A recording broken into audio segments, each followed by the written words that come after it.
Bonjour à toutes et à tous, j'espère sincèrement que vous allez bien. Vous l'avez vu au titre et à la miniature. Aujourd'hui, je vous emmène pour une semaine dans mon assiette. J'espère que ça pourra vous donner plein d'inspiration pour vos menus.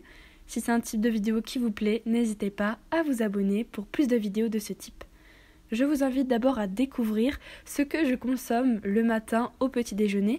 J'ai voulu faire une partie un petit peu générale pour présenter ce qui revient de manière récurrente, c'est-à-dire le petit déjeuner pour moi.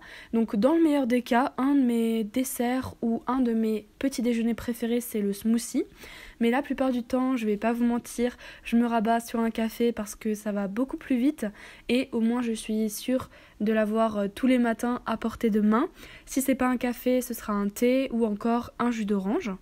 Et dans le meilleur des cas, quand j'ai faim, parce que je suis quelqu'un qui mange pas trop le matin, c'est pas très bien, mais voilà, eh bien je me force un petit peu à manger des fruits, comme par exemple ici une banane, un kiwi, une pomme aussi parfois.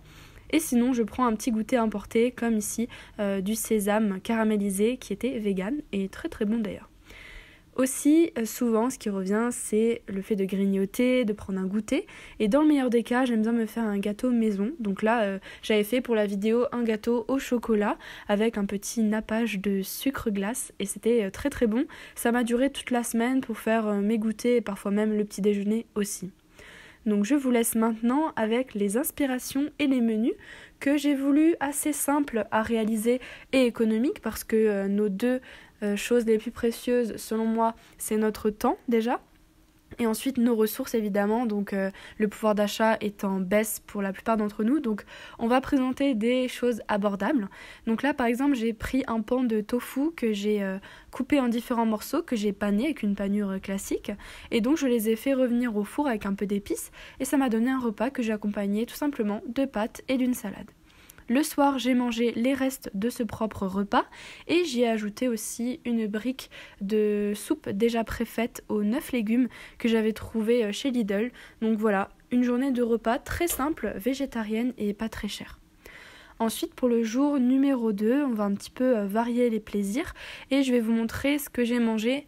Donc ce midi-là, c'était une salade avec tout simplement des tomates cerises. J'ai également mis des champignons que j'avais préalablement fait cuire tout simplement et j'aime beaucoup rajouter aussi quelques graines pour plus d'apport en nutriments et puis j'assaisonne avec tout simplement de l'huile mais aussi du Melfort, du Maggi et du sel. Ensuite, avec les restes, j'ai fait ce que j'appelle des petits burritos maison avec une galette de maïs et puis à l'intérieur la même chose que ce que vous avez vu et en plus un peu de fromage et de la salade ainsi qu'une petite sauce. Donc voici ce que ça m'a donné, ça m'a fait à peu près, on va dire comme une portion pour 2 personnes et j'ai gardé le reste pour un autre jour. Et là j'avais le soir même mangé une petite crêpe au fromage parce que j'étais de sortie et je voulais absolument aussi vous partager pour compléter cette journée, même si c'était pas le même jour, une petite recette de bananes flambées au jus d'orange et à la cannelle que vous retrouvez sur mon Instagram, Julia la Tulipe, mais également en barre d'infos si ça vous intéresse, c'est vraiment un petit dessert super réconfortant. Et on est déjà au jour numéro 3, dans lequel j'ai repris un petit peu les restes de mon burrito, donc avec les tomates, j'avais aussi du fromage, j'ai ajouté pour le côté féculent des pommes de terre, et ce que vous voyez sur le dessus, en fait, c'est de la mozzarella que j'ai déchiquetée un petit peu pour le saupoudrer, et donc cette grande salade m'a permis de faire mon repas de midi, j'ai ajouté aussi des oignons, ainsi que quelques assaisonnements comme pour la salade classique, donc de l'huile, du vinaigre et puis un peu de sel et de Maggi que vous voyez à l'écran. Et le soir, j'ai mangé un burger végétarien, il était presque vegan, sauf le fromage. Donc voilà, c'est tout simplement du pain avec un steak végétal, de la tomate, de la salade et du fromage. Et le steak végétal vient d'une marque que je vous ai déjà présentée dans mon retour de course en Allemagne. Donc si ça vous intéresse, pour avoir des idées de marque, je vous le mets également en barre d'infos. Jour numéro 4. Alors cette fois-ci c'est plutôt un repas chaud et réconfortant, donc il s'agit de lentilles que j'ai fait pré-cuire.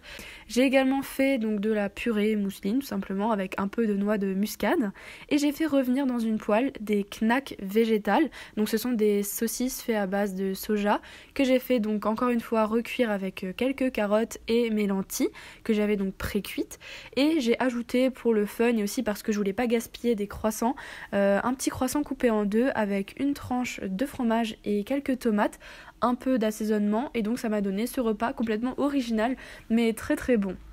Et puis j'ai commandé le soir chez un restaurateur qui propose des alternatives véganes pour des samosas et des nems, donc de la cuisine vietnamienne si je me trompe pas. Et vraiment c'était super bon et je recommande pour celles et ceux qui ne connaîtraient pas encore la joie des nems et des samosas véganes ou végétariens. Pour le jour 5, on est parti sur un repas coloré. Donc là, il y avait de la purée de légumes verts. Donc c'était haricots, petits pois et je ne sais plus, brocoli, voilà. Avec à nouveau un steak végétal pané, une salade de tomates et des pommes de terre que j'avais encore. Et là, j'ai fait un repas pour le soir qui reprend les haricots, un peu de fromage encore une fois, j'en mange énormément, je me rends compte, et des petits nuggets végétaux que j'ai trouvé aussi en Allemagne, donc je vous mettrai vraiment la vidéo en barre d'infos pour voir tout ça, accompagné d'une petite compote et d'un jus de pomme. Donc je vous remercie d'avoir suivi cette vidéo, j'espère que ça aura pu vous donner de l'inspiration. Évidemment, tous les jours de la semaine ne sont pas pareils, ne sont pas parfaits. Là, j'ai enjolivé la vidéo, bien sûr que c'est beaucoup de montage, on ne voit rien de la cuisine ni du temps que ça prend. Donc j'espère que ça vous donnera simplement de l'inspiration. Si c'est le cas, n'hésitez pas à me dire quelle recette vous avez préférée ou vous avez envie d'essayer. Merci de liker aussi la vidéo et de vous abonner pour plus de contenu sur la chaîne. Merci beaucoup, à bientôt.